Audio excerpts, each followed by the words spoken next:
네, 안녕하십니까. 오늘 말씀은 요한복음 18장 1절에서 27절 말씀을 읽겠습니다. 요절은 5절 대답하되 나사렛 예수라 하거늘 이르시되 내가 그니라 하시니라. 그를 파는 유다도 그들과 함께 섰더라. 예수님은 다락방 강화에서 곧 되어질 일에 대한 말씀 선포, 또 17장에서 예수님의 대제사장적 기도를 읽었습니다. 예수님은 이 기도를 하신 후에 말씀에 순종해서 하나님의 뜻을 이루시기 위해서 자발적으로 붙잡히시고 십자가의 길을 가십니다. 1. 예수께서 이 말씀을 하시고 제자들과 함께 기드론 시내 건너편으로 나아가시니 그곳에 동산이 있는데 제자들과 함께 들어가시니라. 그러니까 이제 그 요한은 가장 마지막에 요한복음을 썼기 때문에 공관복음에서 다루지 못한 부분들을 이제 보충해서 기록을 하고 있습니다. 하나님의 말씀대로 자신을 드리겠다고 기도하셨던 예수님은 봉헌 기도가 끝나고 나자 드디어 이제 기드론 시내 건너편으로 나아가셨습니다. 뒤에 4절을 보면 예수께서 그 당한 일을 다 아시고 나아가 이르시되 너희가 누구를 찾느냐 이렇게 말씀하셨는데 예수님은 자신이 어떤 일이 일어날지를 다 아시고 나아가셨다는 것입니다. 예수님께서 기드론 시내를 건너시는 모습은 마치 그 사무엘하 15장 내용을 연상시켜 줍니다. 15장 23절 온 땅 사람이 큰 소리로 울며 모든 백성이 앞서 건너가며 왕도 기드론 시내를 건너간 모든 백성이 광야길로 향하니라.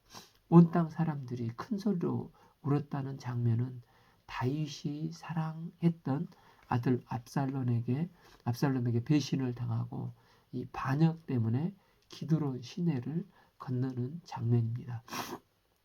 지금 예수님도 자기 사랑했던 제자에게 배신을 당하고 자기 백성들에게 반역을 당하고 기드론 시내를 건너고 계시는 것입니다. 그런데 그때 다윗과 지금의 예수님의 차이점은 다윗은 죽음을 피하기 위해서 기드론 시내를 건넜습니다. 그러나 예수님은 하나님의 뜻대로 십자가에 죽으시기 위해서 가룟 유다와 마주하기 위하여 기드론 시내를 건너고 계시는 것입니다.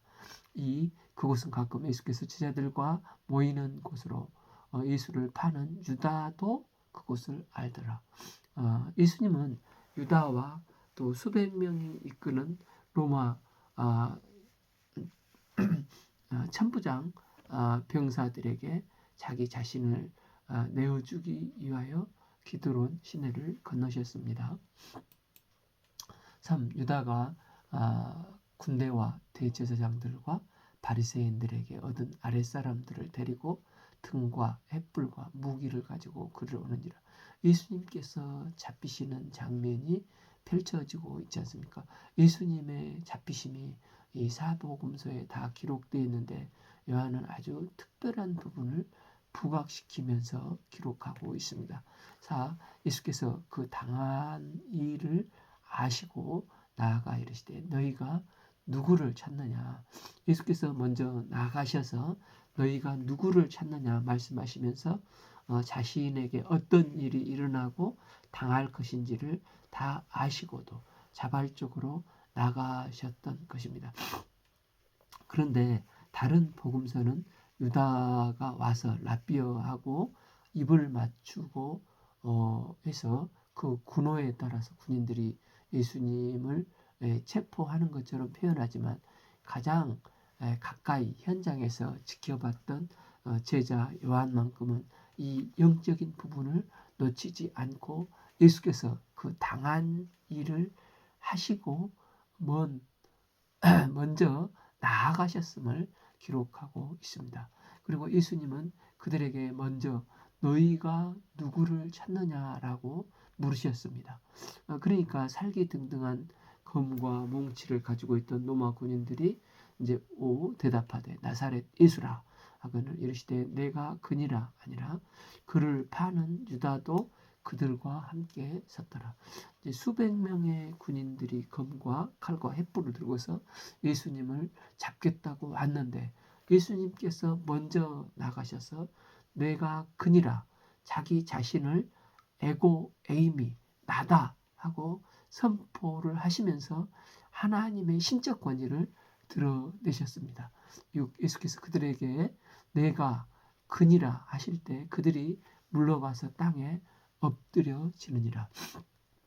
예수님이 이제 나다 에고 에이미 당한 당당한 선포를 이렇게 하시니까 군인들이 기겁을 하고 힘이 풀려서 두려워 뒤로 물러나 엎드려졌다는 것입니다. 예수님의 영적 권위에 모두 이제 나가 잡아 떨어진 것입니다.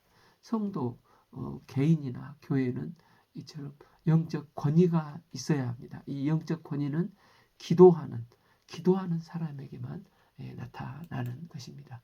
7. 다시 누구를 찾느냐고 물으시는데 그들이 말하되 나사렛 예수라 하거늘 그러자 예수님이 뭐라고 하십니까?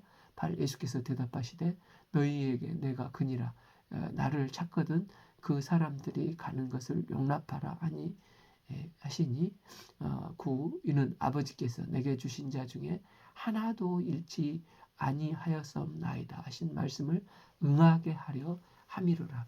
세상 사람들은 자신들이 살아남기 위해서라면 기꺼이 아랫사람들을 희생시키려고 합니다. 그러나 예수님은 마지막 순간까지도 특별한 신적 능력과 영적 권위로 그들의 기세를 꺾은 이후에 겁먹은 그들에게 다시 누구를 찾느냐고 묻고 그들이 이제 예수라 하니까 내가 그니라 이렇게 말씀을 하셨습니다. 그러니까 나만 데리고 가고 내 제자들은 건들지 말라 하시면서 예수님은 끝까지 제자들을 하나도 잃지 않고자 보호하시고 그들을 고이 돌려보내도록 배려를 하시고 있는 것입니다. 그러니까 17장에서 기도하신 것처럼 하나도 나에게 있는 사람들을 하나도 잃지 않게 보전하셨습니다. 예수님은 지금껏 한 번도 예수님의 신적 권위를 자기를 드러내시기 위해서 써보신 적이 없으십니다. 예수님이 기적을 베푸실 때마다 이걸 요한복음에서는 표적이라고 표현했지 않습니까? 이는 자신이 신이라고 드러내고 자랑하려고 싶었던 게 아니라 하나님께서 약속대로 보내신 구약의 예언된 메시아라는 사실을 드러내는 방식으로 기적을 사용하셨고 능력을 사용하셨기 때문입니다. 예수님은 자기 백성들을 구원하고 그들을 고통에서 건져내시며 어두움에서 건져내시기 위해서 자기의 신적 능력을 사용하신 것입니다. 10. 이에 시몬 베드로가 칼을 가졌는데 그것을 빼고 대제사장의 종을 쳐서 오른편 귀를 베어버리니 그 종의 이름은 말고라. 위기를 앞두고 기도로 준비하신 예수님은 한없이 자유롭고 어떤 위기에서도 피하거나 변명하지 않으시고 자기 사람들을 끝까지 당당하게 보호하고 지키고 계십니다. 그러나 다른 복음서를 볼 때 베드로는 기도하지 않고 위기가 닥쳐오는 순간 충동적으로 행동을 합니다. 평소 기도하지 않는 사람은 베드로처럼 칼을 뽑아 혈기를 부르며 충동적인 자기 생각과 행동을 저지르게 됩니다. 11. 예수께서 베드로더러 이르되 칼을 칼집에 꽂으라. 아버지께서 주신 잔을 내가 마시지 아니하겠느냐? 예수님은 지금 당장 하늘의 12군단을 불러서 이 상황을 종료시킬 수 있는 분이신데 베드로에게 칼을 칼집에 꽂으라 말씀하시고 아버지께서 주신 잔을 내가 마시지 아니하겠느냐 말씀하시면서 그 순간을 그대로 받아들이고 아버지께서 주신 잔을 마시며 하나님의 뜻을 이루시고자 하십니다. 칼은 칼집에 꽂혀 있어야만 안전하고 칼집이 칼에서 나오면 많은 사람을 다치게 할 수 있습니다. 이 말씀은 이제 그 사복음서에 다 기록되어 있는데 하나님의 진리와 하나님의 뜻은 결코 검으로 이루어지지 않는다는 것을 말씀하고 있습니다. 하나님 나라는 결코 무력이나 혈기, 인간적인 열심이나 충성심으로 완성되지 않습니다.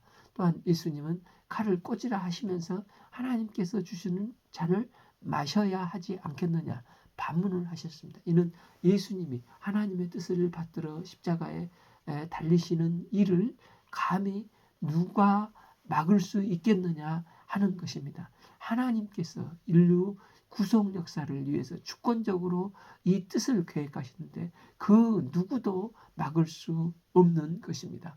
또한 칼을 사용하면 칼로 망한다는 것입니다. 더 놀라운 사실은 베드로가 단칼에 자른 말고의 귀를 예수님은 다시 붙여주셨습니다. 이는 폭력보다도 치유가 더 본질적인 것이고 미움보다도 사랑과 용서가 해결책인 것을 예수님의 모습 속에서 발견을 하게 됩니다. 우리는 살다 보면 아무 이유 없이 애매하게 억울한 일을 당하거나 비난 받는 경우가 있고 또 예수 믿는다는 것 때문에 손해를 보는 경우가 있습니다. 이때 나도 모르게 세상 방식으로 나를 괴롭히고 힘들게 하는 사람들에게 복수하고 싶은 마음이 들 때가 있습니다. 또 복수까지는 아니더라도 다시는 그를 보지 않고 상대를 하지 않고 그와 엮이지 않고자 근처에도 얼씬거리지 않으려고 하는 것입니다. 그러나 예수님은 이런 소극적인 방법으로 이런 문제를 해결하라고 하지 않고 오히려 원수를 용서하고 사랑하여 적극적으로 화해와 치유를 하라고 하시면서 말고의 귀를 이제 다른 공간 복음서에 봐보면은 붙여 주시는 것입니다. 12에 군대와 천부장과 유대인의 아랫사람들이 예수를 잡아 결박하여 13 먼저 안나스에게로 끌고 가니 안나스는 그의 대제사장인 가야바의 장인이라. 원래 이제 안나스가 대제사장이었습니다. 그런데 빌라도 총독이 되기 전에 전직 총독이 이 안나스를 파면시켜 버렸습니다. 그런데도 안나스는 뒤에서 여전히 막강한 권력을 행사하는 실세였습니다. 그래서 그의 4명의 아들들을 차례대로 대제사장으로 앉혔다고 합니다. 그런데 지금 빌라도가 총독이 된 이 시점에서는 안나스가 그의 사이인 바지사장 가야바를 대제사장으로 앉혔습니다. 그들은 하나님을 섬기는 자들의 대표로 율법을 가지고 있는 자라고 할 수 있습니다. 그들은 또한 각종 하나님께 드려지는 제사와 절기를 통해서 하나님을 형식적인 면에서는 잘 섬기고 있는 자들이었습니다. 그들에게는 이런 종교적인 열심이 있었던 자들로 종교성을 가진 유대인들의 대표라고 할 수 있습니다. 그러나 그들이 구약에 약속된 메시아 예수님께서 이 땅에 오시고 이제 예수님 앞에 섰을 때 그들은 예수 그리스도를 정면으로 부인을 하고 그 예수님을 자신들의 이기적인 욕심을 채우기 위해서 오히려 부인해버리고 죽이고 마는 것을 보게 됩니다. 14 가야바는 유대인들에게 한 사람이 백성을 위하여 죽는 것이 유익하다고 권고하던 자더라. 이를 볼 때 율법과 율법 지식을 가지고 하나님을 섬기고 절기와 제사와 같은 형식으로 종교적인 열심으로는 결코 예수님을 따를 수 없음을 가르쳐 주고 있습니다. 그들은 평생 모태 신앙으로 평생 말씀 앞에 말씀 중심으로 살았다고 생각을 했는데 그래서 누구보다도 메시아를 환영해야 될 것 같습니다. 그런데 막상 약속된 예수님께서 오셨을 때 그 예수님을 부인하고 메시아를 죽이는 이 극악무도한 죄를 저지르게 된 것입니다. 그들에게 뭐가 부족했고 그들에게 뭐가 필요한 것입니까? 이를 볼 때 예수님을 따르려면 반드시 누구든지 거듭남, 중생이 필요하다는 것입니다. 요한복음 3장 30절에서 같은 이제 종교 지도자였던 니고데모에게 예수님께서 말씀을 하십니다. 진실로 진실로 내게 이르노니 사람이 거듭나지 아니하면 하나님 나라를 볼 수 없느니라. 아무리 율법과 그 지식을 많이 소유하고 절기와 제사를 통해 종교적인 열심이 탁월한다 할지라도 하나님이 주신 새 생명으로 거듭나지 아니하면 결코 하나님 나라를 볼 수 없고 그들의 종교적인 열심이 예수님을 따르는데 아무런 효력이 없다는 것을 말씀을 하셨습니다. 예수님은 계속해서 말씀을 하셨습니다. 14장 1절에서 너희는 마음에 근심하지 말라. 하나님을 믿으니 또 나를 믿으라. 예수님을 믿으라고 말씀하셨습니다. 예수님은 믿음에 대해서 요구하시는데 그들은 하나님에 대한 믿음은 있었던 것 같습니다. 창조주 하나님, 우리 백성을 택하여서 선민으로 세우신 하나님을 믿는 믿음은 있었던 것입니다. 그러나 또 뭘 요구하십니까?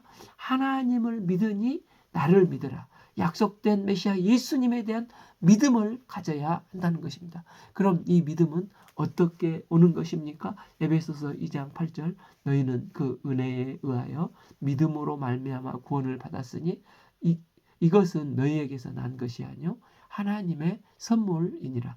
하나님의 주권에 의하여 하나님은 처음부터 끝까지 모든 것을 주시는 분이십니다. 부르심이라는 이분의 말씀을 주십니다. 그런데 이 말씀이 외적인 부르심으로 오는 사람도 있습니다.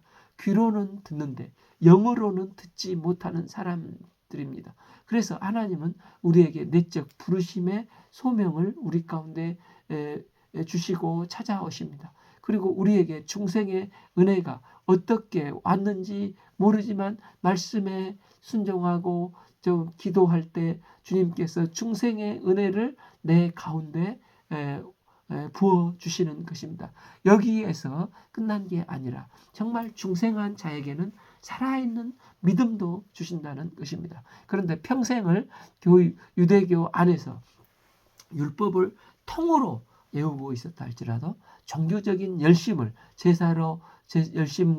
제사를 드린다 할지라도 그들 속에 거듭남이 없고 그 거듭남의 영생이 없는 자는 결코 예수님을 따를 수 없고 주님은 이를 통해서 이 사건을 통해서 말씀을 해주시는 것입니다.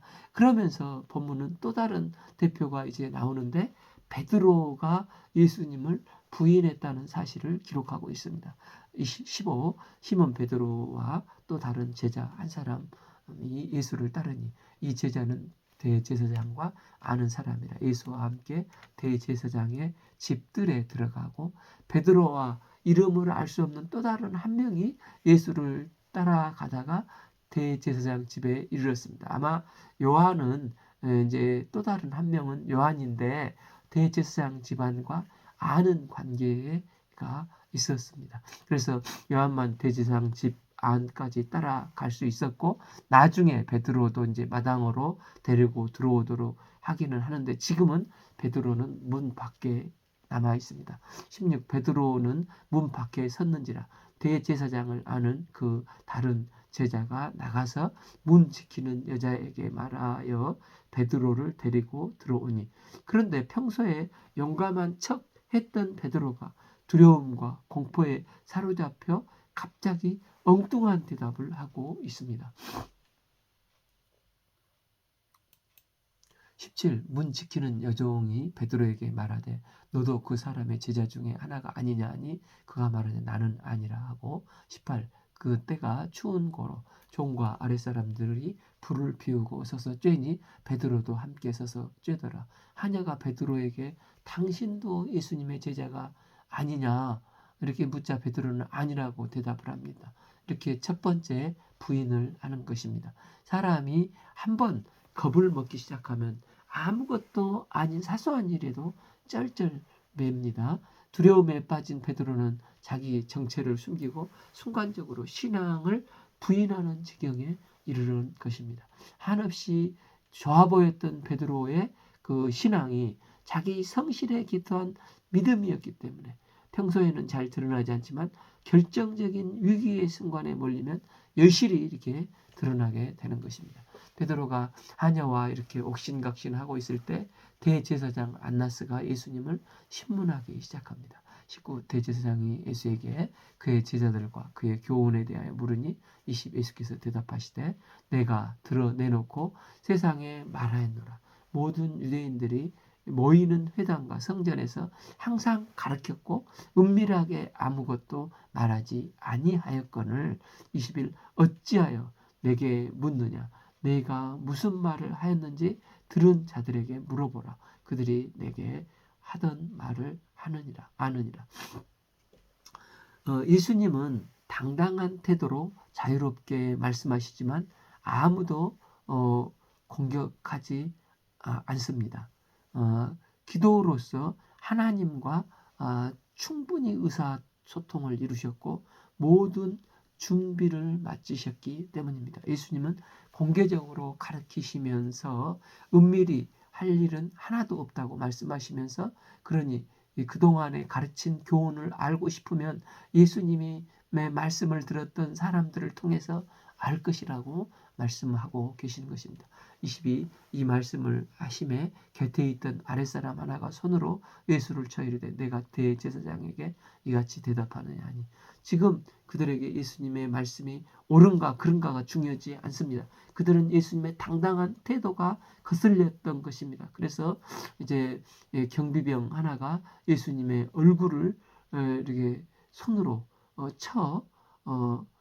쳤지만 주님은 결코 동요하지 않고 당당하십니다. 23. 예수께서 대답하시되 내가 말을 잘못하였으면 그 잘못한 것을 증언하라. 바른 말을 하였으면 내가 어찌하여 나를 치느냐. 기도하는 사람은 결코 흔들림 없고 또 당당하십니다. 24. 안나스가 예수를 결박한 그대로 대제사장 가야바에게로 보내니라. 25. 시몬 베드로가 서서 불을 쬐더니 사람들이 묻되 너도 그 제자 중에 하나가 아니냐. 베드로가 부인하여 이르되 나는 아니라. 베드로와 함께 그의 얼굴 표정까지도 다 드러나도록 이 불빛이 스포트라이트를 비추니까 그곳에 사람들이 볼 때 당신도 예수의 제자 중에 하나이다 하고 묻자 베드로는 아니라 딱 잘라 말하면서 두 번째 부인을 하고 있습니다. 26 대제사장 중 하나는 베드로로 귀를 잘린 사람의 친척이라 이르되 내가 그 사람들과 함께 동산에 있는 것을 내가 보지 아니하였느냐 하니 그러니까 이제 마지막으로 27절 베드로가 또 부인하니 곧 닭이 울더라. 이 베드로는 어떤 사람의 대표가 되는 것입니까? 아나스와 가야바는 종교로 하나님을 섬기려 했던 그 유대인들의 대표라고 할 수가 있습니다. 반면 베드로는 예수 그리스도를 따라가고 있었던 제자들의 대표입니다. 그들은 중생의 은혜를 소유한 자이고 믿음도 소유한 자들입니다. 더군다나 이들은 형식적으로 절기와 제사를 통해 하나님을 아는 자들이 아니라 실질적으로 예수님을 따르며 경험한 제자들입니다. 병든 자를 고침을 받고 또 소외된 자들과 함께 식사를 하시고 또 죽은 자가 살아나고 자신들에게 생명을 주신 예수님을 실질적으로 체험하며 주님과 동행해서 종교적인 열심이 아니라 주님을 향한 뜨거운 사랑을 가지고 있는 자들이 대표가 베드로입니다. 이러한 베드로도 예수님의 십자가 앞에서 예수님을 부인해 버렸다는 것입니다. 성경은 베드로의 예수님 부인한 장면을 다 사복음서에 낱낱하게 좀 기록하고 있습니다. 예수님에 대한 사랑을 직접 경험하고 가지고 있는 것이 가지고 있을지라도 주님을 따라올 수 없는 경우가 생긴다는 것입니다.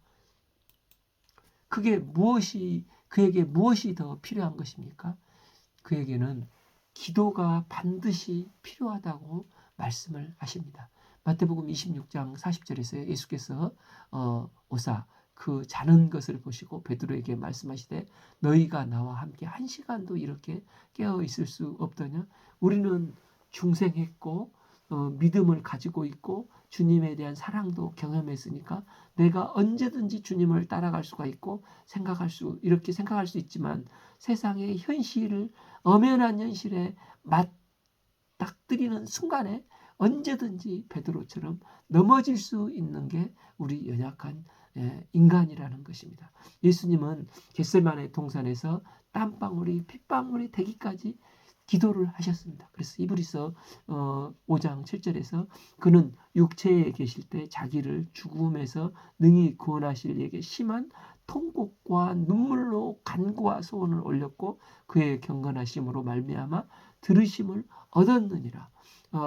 바로 그 자리에 베드로가 있었습니다.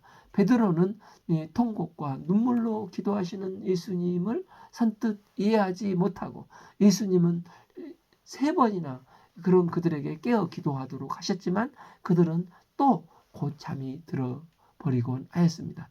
예수님은 육신을 입고 이 땅에 오셨기 때문에 우리가 어떻게 하나님을 섬겨야 하는지 본을 보여주시는 선생님이시기도 하십니다. 그래서 예수님은 한 번도 기도 없이는 무엇인가를 하신 적이 없으시고 습관을 따라서 새벽 미명에 한적한 곳에서 또한 중요한 사도를 세우는 일 같은 경우는 밤이 맞도록 기도를 하셨습니다. 예수님은 겟세마네 동산에서도 십자가를 앞에 두고 땀방울이 핏방울이 되도록 대제사장적인 기도를 간절히 드렸습니다. 그런데 베드로에게 없었던 것이 무엇입니까? 한 시간도 깨어있지 못했다는 것입니다. 베드로의 기도의 부재가 결국 예수님을 따라가지 못하고 오히려 예수님을 부인하는 역할, 그것도 3번이나 부인을 하게 됐습니다. 그래서 기도는 숨 쉬는 것처럼 영적인 호흡과도 같이 성도가 사는 날 동안 언제든지 있어야 할 것입니다. 기도를 통해서 육신적인 이산화탄소를 배출해내고 영적인 산소를 공급받도록 훈련되어져야 한다는 것입니다. 겟세마네 기도 없이 십자가의 길을 걸어간다는 것은 있을 수 없는 일입니다. 그리고 또 하나는 성령님입니다.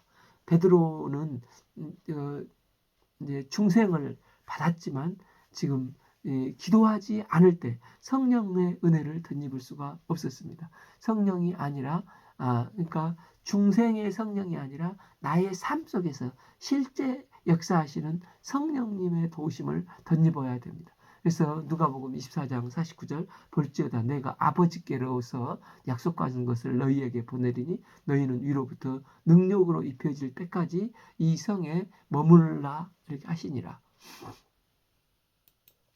제자들이 거듭났고 믿음이 있었습니다. 그런데 예수님은 위로부터 약속한 성령이 올 때까지 성령을 기다리라고 말씀하셨습니다. 베드로는 누가복음 5장에서 창조주의 신성을 체험하고 8절 무릎에 엎드려 이르되 주여 나를 떠나소서 나는 죄인이로소이다. 죄인된 고백을 했습니다. 베드로는 십자가 앞에서 나의 힘으로는 주님을 따를 수 없음을 깊게 깨닫고 절망을 하게 되었습니다. 그래서 예수님이 주신 생명이 활활 타오르게 살아 역사하기 위해서는 성령의 도우심이 없이는 결코 따라갈 수가 없습니다. 우리가 예수님을 따라간다는 것은 예수님이 계신 곳까지 계속 따라가는 것이 아닙니까? 그래서 나그네는 본향을 향해 나아가는 삶인데 그러기 위해서는 기도 없이 갈 수가 없습니다. 또한 기도를 통해서 성령 충만함을 통해서만이 그 길을 갈 수가 있는 것입니다. 비록 예수님의 제자라 할지라도 기도와 성령의 능력을 덧입고 주의 길을 갈 수 있으면 예수님은 분명히 이 본문의 말씀을 통해서 보여주고 계시는 것입니다. 27 이에 베드로가 또 부인하니 닭이 울더라. 닭이 울면서 베드로의 영혼을 흔들어 깨웠습니다. 지금까지 믿음이 있는 줄 알았는데 막상 이 위험한 현실에 맞닥뜨리니까 천하의 베드로가 예수님을 어떻게 3번이나 부인하고 이렇게 할 수가 있습니까? 그런데 그는 부인을 하고 말았습니다. 베드로는 자신의 성실과 자신의 열심으로 신앙생활 했던 것을 닭이 우는 소리를 듣자마자 이제 무너졌던 자신의 모습을 발견하고 예수님의 말씀을 기억하고 하염없이 눈물을 흘렸습니다. 결국 닭 울음소리는 나의 열심과 성실로 주님을 따를 수 있다고, 이 정도면 충분하다고, 잠을 콜콜 자며 기도 없이도 성령 받지 않고도 이 정도면 충분히 신앙생활을 할 수 있다고 생각했던 베드로의 영혼을 흔들어 깨우고 있는 것입니다.